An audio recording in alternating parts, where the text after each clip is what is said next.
What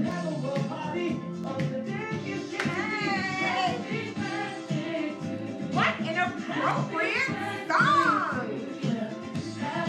I hope you guys can even hear that.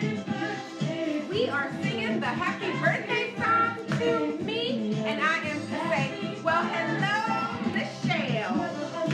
Welcome, welcome, welcome to the very special birthday edition of At Home with Norma, celebrating my big day today. And I am so excited to be here. I'm excited for what I'm going to show you today, and I am excited in general because it has been a fantastic day to see those beautiful flowers that got delivered to me today, and that balloon my mama gave me. It has just been a very, very good day. I'm going to start to lower this volume so we can get started as people come in. Like I said, this is going to be the short version so I can let the party happen for my B-Day. Come on in, everybody. Thank you guys. I knew I'd get a lot of birthday wishes. We're going to put this on silent mode and stop our music.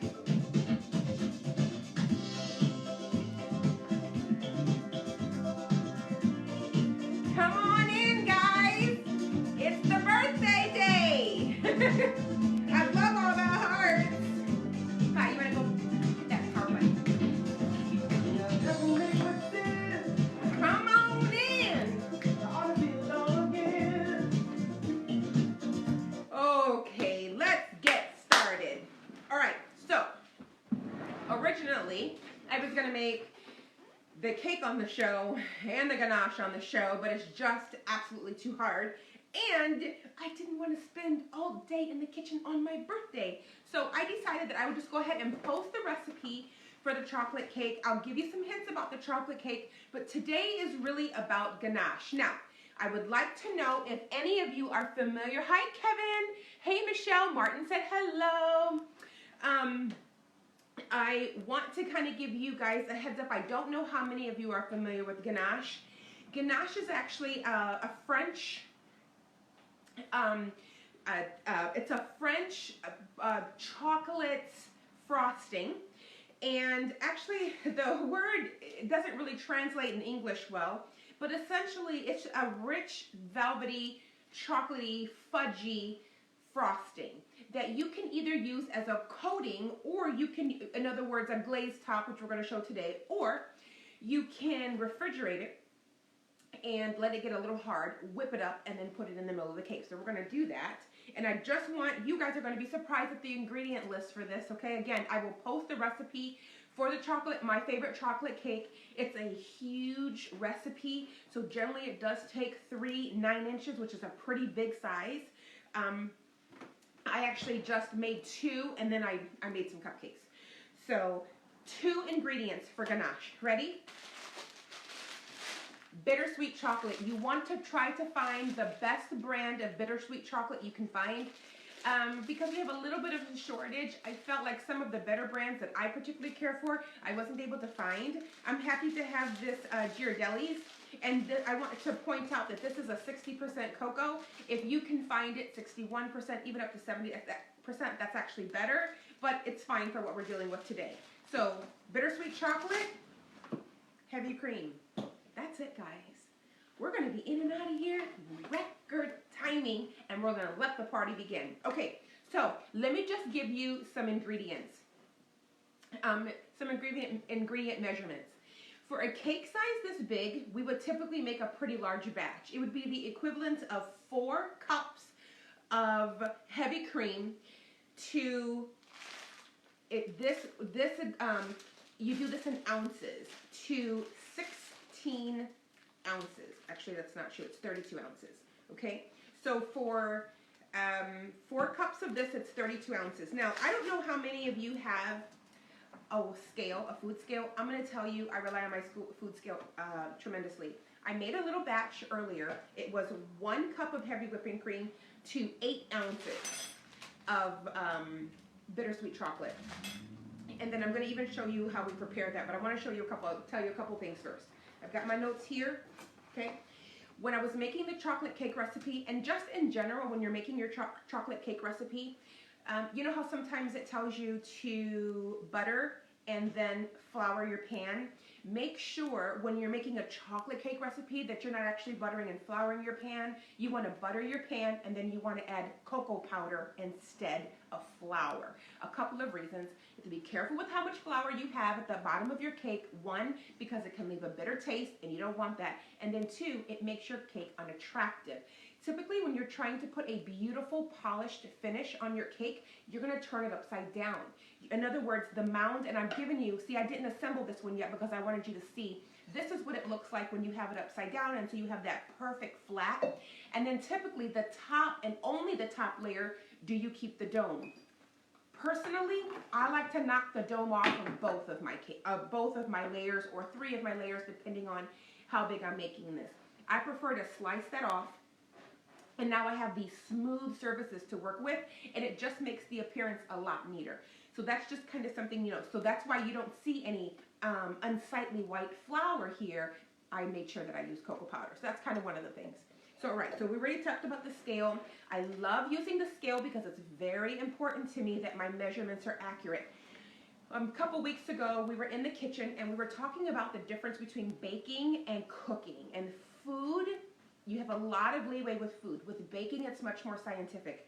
I find that my recipes come out the best when I am the most accurate, even when it comes to making the ganache. Okay, so I have one batch of ganache already in the fridge, and then I have one batch of ganache that I have already. Hi, Nicole. How are you, hon?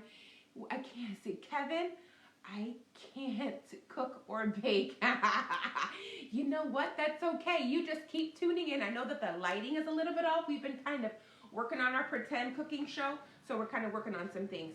I know that our lighting is off a little bit. I can make some adjustments so that you guys can see me. I think that's a little bit better. I don't want to glare. Okay, so here's the deal. I am not going to actually pour this out for you guys. We can understand what that looks like, okay? For every 8 ounces of this, it's 1 cup of this. 6 ounces of this, 2 cups of this, so on and so forth, okay? All right, I'm going to put this to the side. Now, let me tell you, though, how you prepare this. It is quite easy. You are going to take your heavy whipping cream, and you are going to put it in a pot over the stove. Some people say microwave it. I'm going to tell you something. I don't like to microwave anything I don't have to, and I want to be able to control the heat. When I am making ganache, I want my milk to be just hot enough where it's just about to boil, but not allow it to boil over, okay? So what you're going to do is you're going to take how many, however big, a big batch of your ganache you want. In my case earlier, I did 2 cups of heavy whipping cream and 16 ounces of the bittersweet chocolate. And so let me show you here what I did. Okay, Hayden's going to bring the camera in so you can see it. Okay, literally. Lean it down a little bit more because I'm still having the glare. There you go. That's perfect. Okay, now I bet you're saying, but Norma, where's the chocolate? Okay, go ahead and pull it back. We're going to get there. I'm just going to grab something from the fridge really quickly. Okay, I want you guys to know, you can't see my face, you're going to have to move it back a little bit more. And that's fine, you can move it all the way back.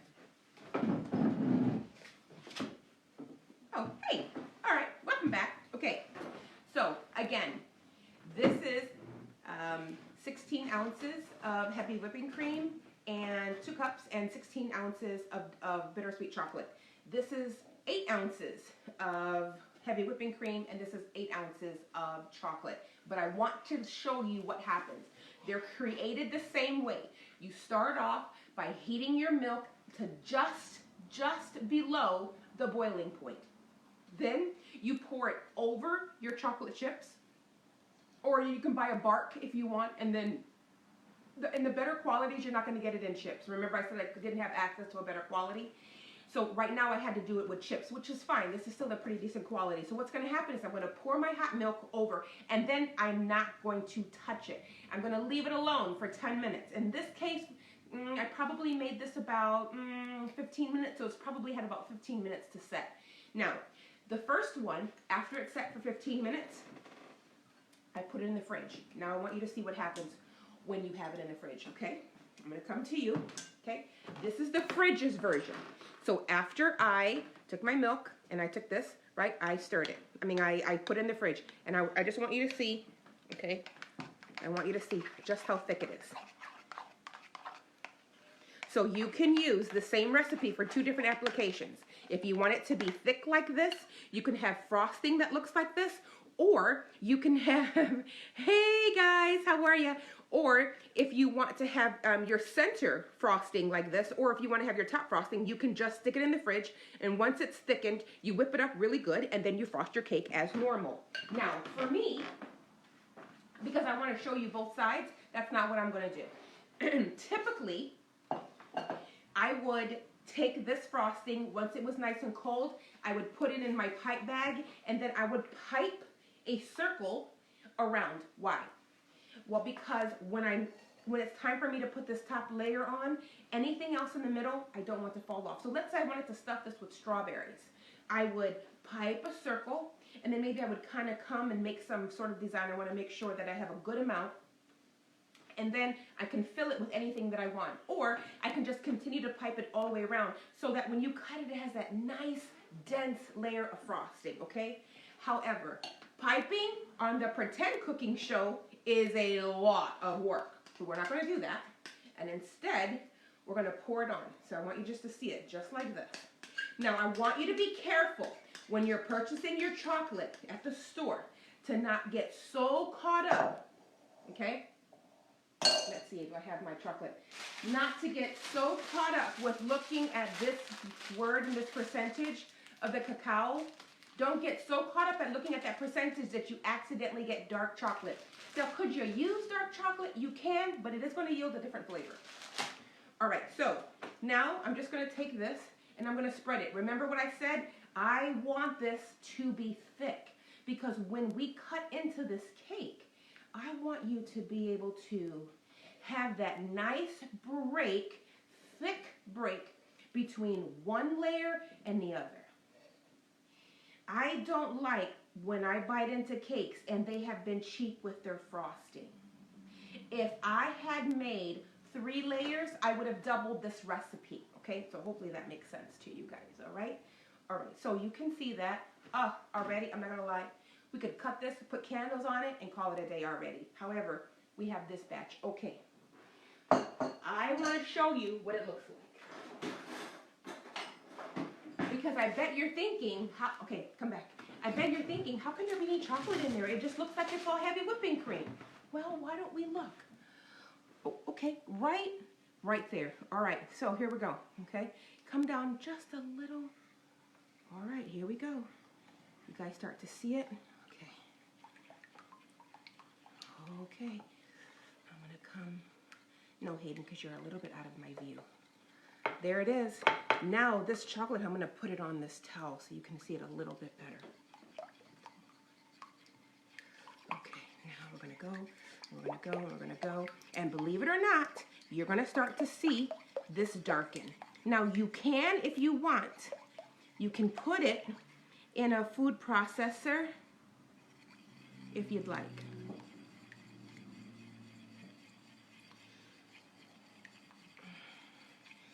And if you put it in a food processor, then let me tell you what's going to happen. It'll obviously mix a lot faster than this is mixing. Okay. Okay, do you guys see that? You can go ahead and put it back. All right. Now, let me tell you what's going to happen. Okay?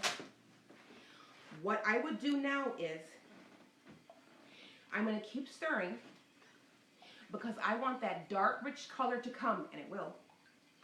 And then I want it to set on the counter. Maybe another 5 or 10 minutes. We probably won't show that on the camera.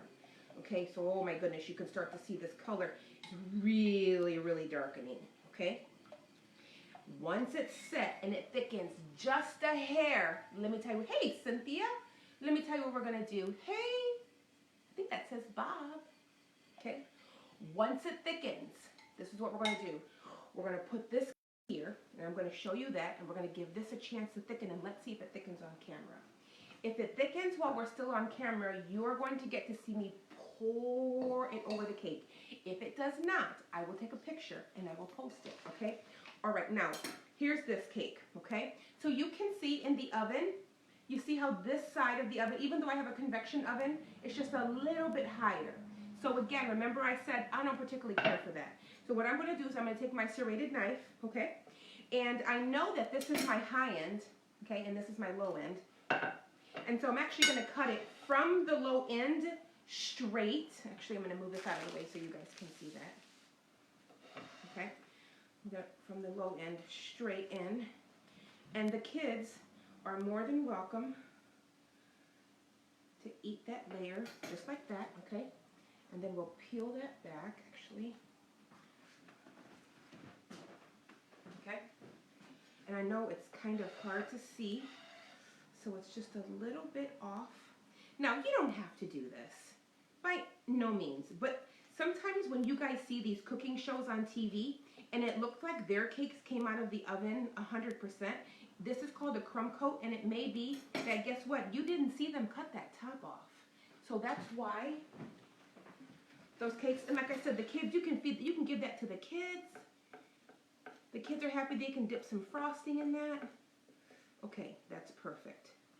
And the reason that I'm doing this is because I want my cake to be nice and pretty. Okay, so here we go. Yes, I washed my hands. Okay. Now, oh, look at that. Oh, okay. Okay, let's put this to the side. All right. Now, isn't that yummy looking? And look how level that looks. Oh, that's nice. See? I like that. Okay. Now, for me, if I have, let's see if I can bring this in. If I have a hole, okay, you see how I have my frosting all the way? I want my frosting all the way there. And let me tell you why. Because when it's time for me to pour my ganache, if I don't have that, and it's thickening nicely. If I don't have that filled in, my ganache will kind of puddle here. So this is why the piping bag is really nice, because what will happen is you can pipe that frosting all the way down, and you could even, oh, that's so delicious. After that, you can stick it in the fridge, let it dry. Then you can take any extra ganache that you have, okay? And I know it's hard to see. Vanessa, my mouth is watering. And you can take it after you have it in the fridge, maybe 15 or 20 minutes, and then you can take your frosted ganache, not your liquid, but your fluffy ganache, and you can formulate one more coat all the way around. And what that'll do is, that's so delicious, it will make this ganache fall over. And this should be dark and beautiful. Okay, I'm going to tell you, it's probably a little warm in this house, and it probably needs about 5 or 6 more minutes to set. But I think it would be an injustice to not pour it over the cake so that you can at least see what it looks like. Okay? Now, be careful not to accidentally add too much milk, because if you do, this is going to be too watery. I'm going to tell you something. I think this one has a hair too much milk. Remember when we said make sure that you're weighing these things so that when you, hey Dana, so that when you're making your pour, this is the consistency, that richness. Again, if it doesn't, still feel free to stick it in the fridge, but you can't stick it in the fridge if you want this liquid consistency. You can't stick it in for like 2 or 3 more minutes at a time without checking. All right, ready? All right, guys. Literally, this is what you do.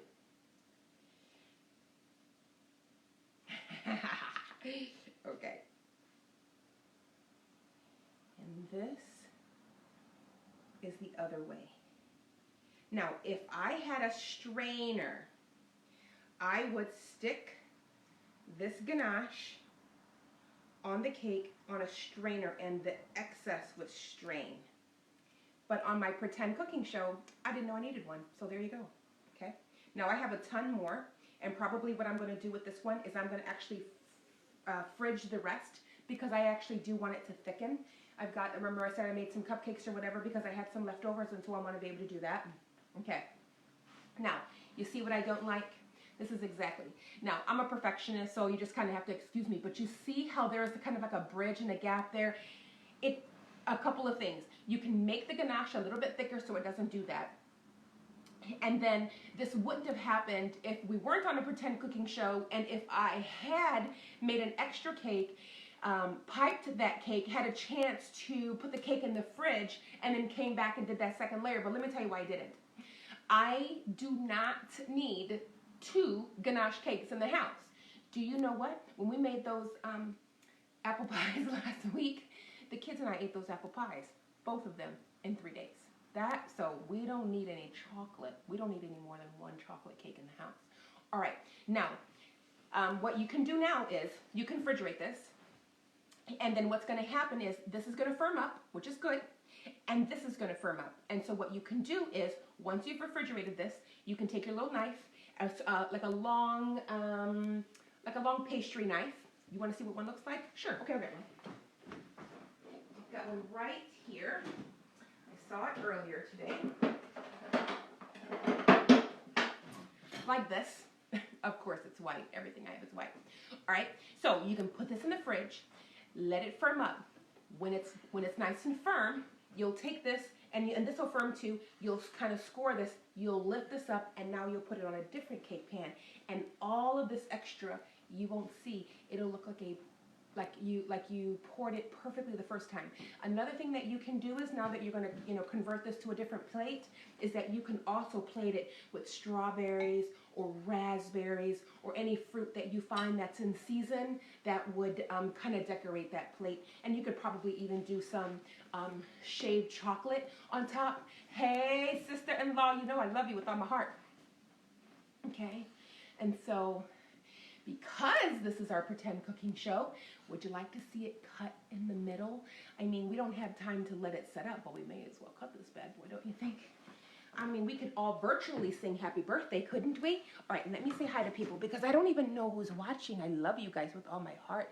Let's see. Oh, too many people, I think. Too many people. Oh, my goodness. I love you guys. Hi, Lori. And I just want to say hi to everyone. Did you guys see that? Look, I got a little dressed up for you today. I put a necklace on and a jacket, right? I was like, oh, it's my birthday. I want to have a special. Hi, Vanessa, Kevin, Tanya, love you, sweetheart. Alyssa, good to see you. Ganache is life. It really is. Ganache is like for Blanche. Hello, Evalisa. Everybody, Nicole, Gigi, hello, Jackie, Carolyn. Dana's what? Mike, hello, Nick. I have a friend whose name is Denzel. Well, isn't that awesome? Hello, Donna. All right, so let's cut this bad boy, shall we? Let's get a plate. Okay.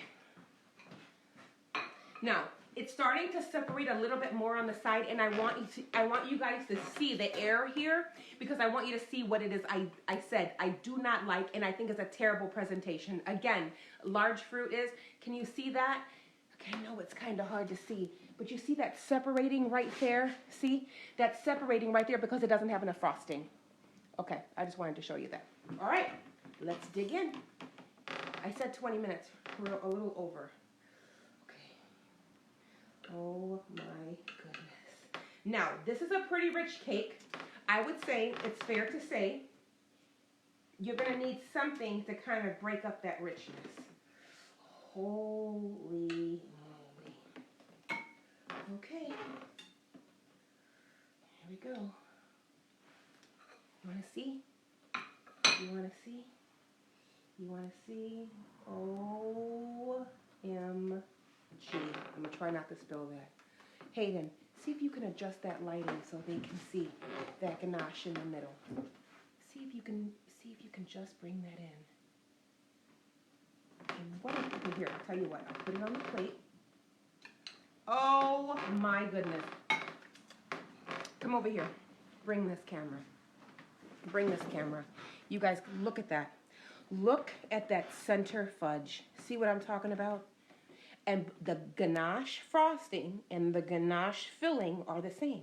They're the same product, different texture. Because that's the science of things, guys. That's the science of things. So listen, I'm going to go and enjoy the rest of my birthday, but I wanted to introduce you to this ganache. You can do fun things with this. Real quickly, I'll tell you this. You could do fun things with this. You can add flavoring. You could add Hayden? The camera went back.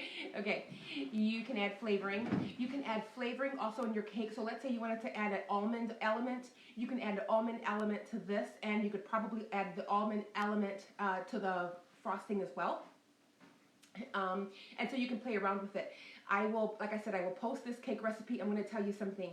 In my opinion, the best cake recipes are the ones that have that little bit of unexpected something. Either your deep dark chocolate, or I love espresso in my chocolate cake. That is just super, super delicious. Okay, I love you. If I haven't said that yet, I am grateful for you guys every day. You guys have truly made my birthday so special. I have gotten so much love. Did I mention my flowers and my okay, all right, I just want to make sure that I did. I love you. Enjoy your evening. I'm going to tell you something. Summer's coming, and get your hopes up. I believe that God is doing something fantastic in this season. I'm telling you that He loves you, and that because of His goodness and because of His death on the cross, you ought to expect more out of life.